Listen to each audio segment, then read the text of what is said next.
Bonjour à tous et à toutes, j'espère que vous allez bien. Aujourd'hui on s'intéresse aux origines de la future Russie.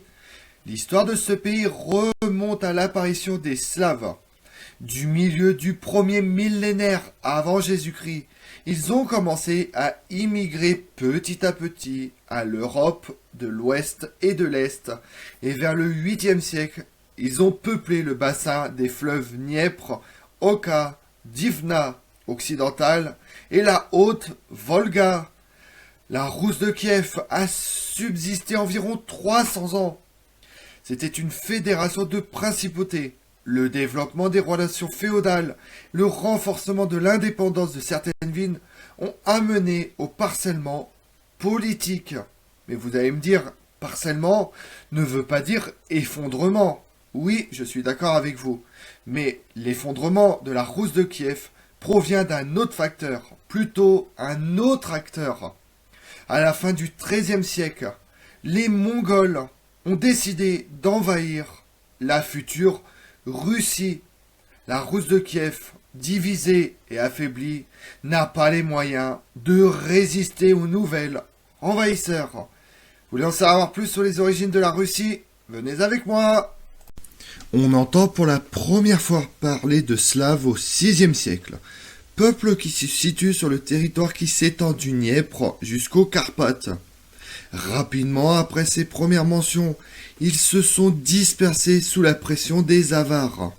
C'est à partir de ce moment, probablement, que les Slaves s'installent dans 3 régions différentes et cessent de former un seul et unique ensemble, donnant naissance, au fil du temps, aux Slaves de l'Ouest, qu'on trouve dans l'actuelle Pologne et aux alentours, aux Slaves du Sud, qu'on trouve aujourd'hui dans les Balkans, et aux Slaves de l'Est, qui se regroupent à l'époque autour du Dniepr, fleuve central du commerce dans la région. Ce sont probablement eux qui sont à l'origine du terme de Rousse. Vareg et Slaves descendent le Dniepr jusqu'à la mer Noire pour faire du commerce et de la piraterie. Ils rencontrent des peuples et des royaumes comme les Bulgares, les Magyars, souvent venus de la steppe avec lesquels ils tissent des alliances et se font la guerre. Mais parmi tous ces princes, une dynastie se démarque, celle de Rurik. Celui-ci, un Vareg, aurait été invité à régner sur la cité commerciale de Novgorod, très loin au nord. Puis après sa mort, l'un de ses généraux, Oleg, aurait pris la route du sud, conquis Smolensk et Kiev, dont il décide de faire sa capitale avant de s'attaquer à l'Empire byzantin en 907. La Rousse de Kiev ressemble alors, et pendant encore longtemps, plus à une entreprise commerciale qu'à ce qu'on imagine en général d'un royaume. Le contrôle des territoires est assez lâche et se compose d'une succession de villes et de garnisons, d'où on collecte un tribut en esclaves, en fourrure ou en cire, versé par les populations alentours, finnoises, lituaniennes et slaves, avant de le transmettre au printemps jusqu'à Kiev, d'où à l'été on l'achemine vers Constantinople ou la mer Caspienne pour en tirer profit. Les héritiers d'Oleg consolident et étendent l'État, conquièrent pendant plus d'un demi-siècle les terres aux alentours. Dès lors, la Rousse de Kiev se retrouve très influencée par l'Empire byzantin, au moins dans son mode de gouvernement et sur tout ce qui touche à la religion. Bien qu'ils gouvernent de facto leurs terres, le grand prince et les divers autres princes qui naîtront avec autant de reconnaissance à minima l'ascendance spirituelle de l'empereur byzantin. Quoi qu'il en soit, la Rousse de Kiev est une nouvelle fois partagée entre les fils de Vladimir après sa mort, et il s'ensuit une nouvelle guerre fratricide. C'était à prévoir. C'est ce qui arrivera presque à chaque fois après la mort d'un souverain. Toutes les grandes villes, qui gagneront en indépendance au fil du temps et finiront par former leur propre principauté indépendante. Il y a largement assez de territoire et de peuples pour permettre à chaque membre de la famille d'en profiter. Le frère le plus âgé règne depuis Kiev, puis au fil de la fratrie, on devient de moins en moins riche et influent. Mais quand l'aîné meurt, c'est le cadet qui vient le remplacer à la tête de Kiev.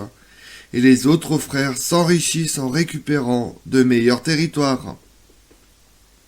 Plus un frère est âgé, plus il est riche. Mais les autres prennent sa place après sa mort, si bien que le pouvoir tourne pour que chaque membre de la famille puisse en profiter. Cette règle de succession visant à mettre sur un pied d'égalité tout le monde provoque en fait plein de problèmes.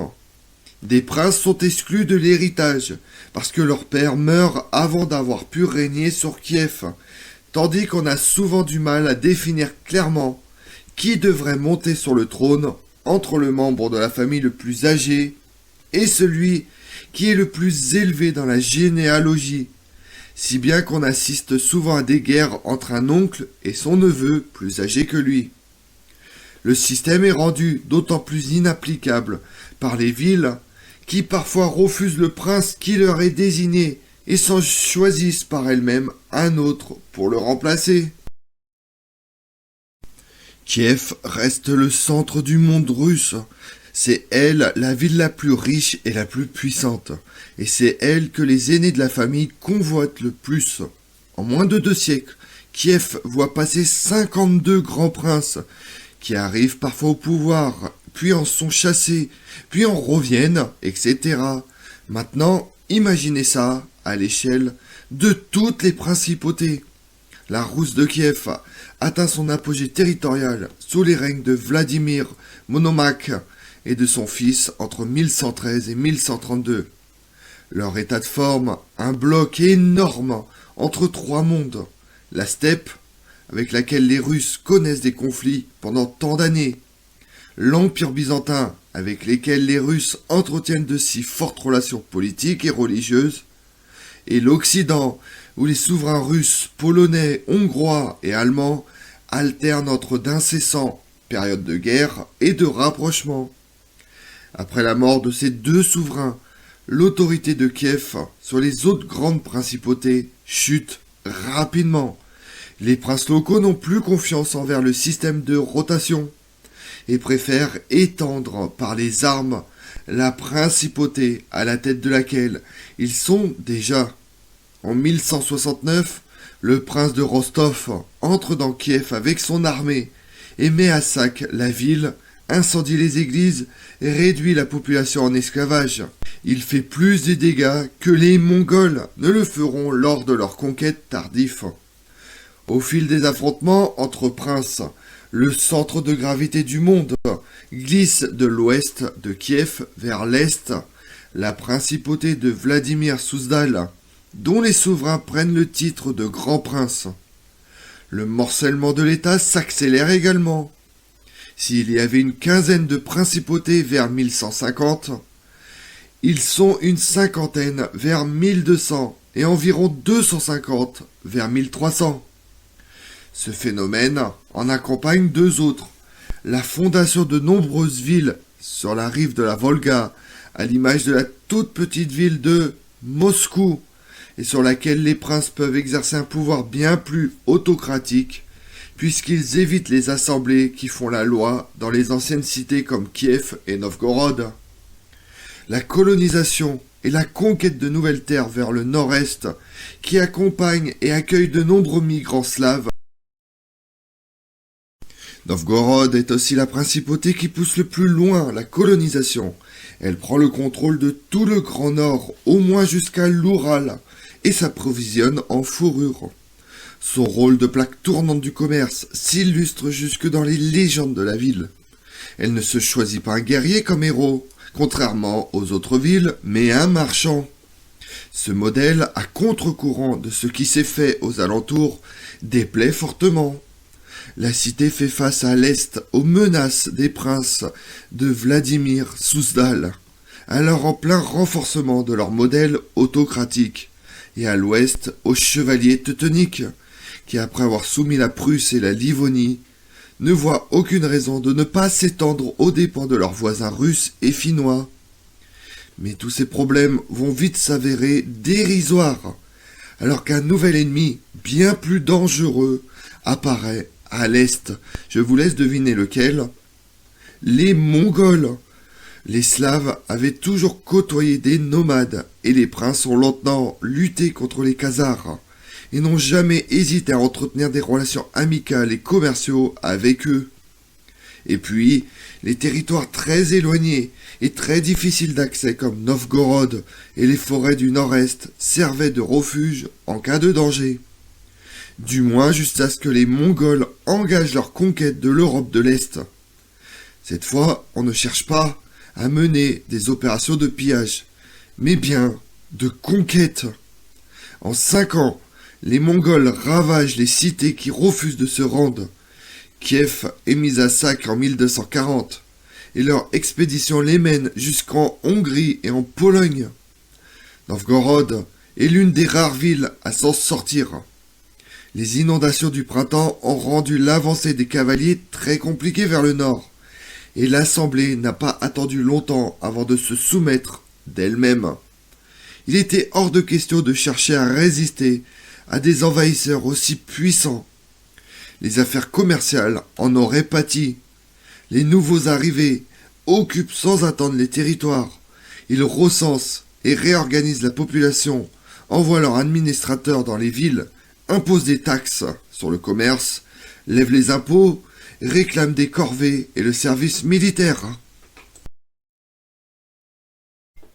Comme on l'a vu, la Russie trouve ses origines dans la Rousse de Kiev au IXe siècle, un État fondé par les Slaves de l'Est, dirigé par des Varegs. Après des siècles de domination mongole, la principauté de Moscou, ce nom doit vous dire quelque chose, prend le relais et devient le cœur du futur empire russe. Si cela vous intéresse, on fera une ou plusieurs vidéos sur les suites et l'évolution du duché de Moscou, puis l'affirmation de l'Empire russe, etc. Vous me direz en commentaire si cela vous intéresse et quel thème vous intéresse. Je vous remercie d'avoir suivi cette vidéo en ma compagnie. Si vous voulez connaître mes autres vidéos, retrouvez-moi sur ma chaîne YouTube Tout sur l'Histoire avec Damien, mais également sur les réseaux sociaux, Twitter et Instagram, Histoire Damien. Et pensez à liker, commenter et vous abonner. Je vous remercie à tous.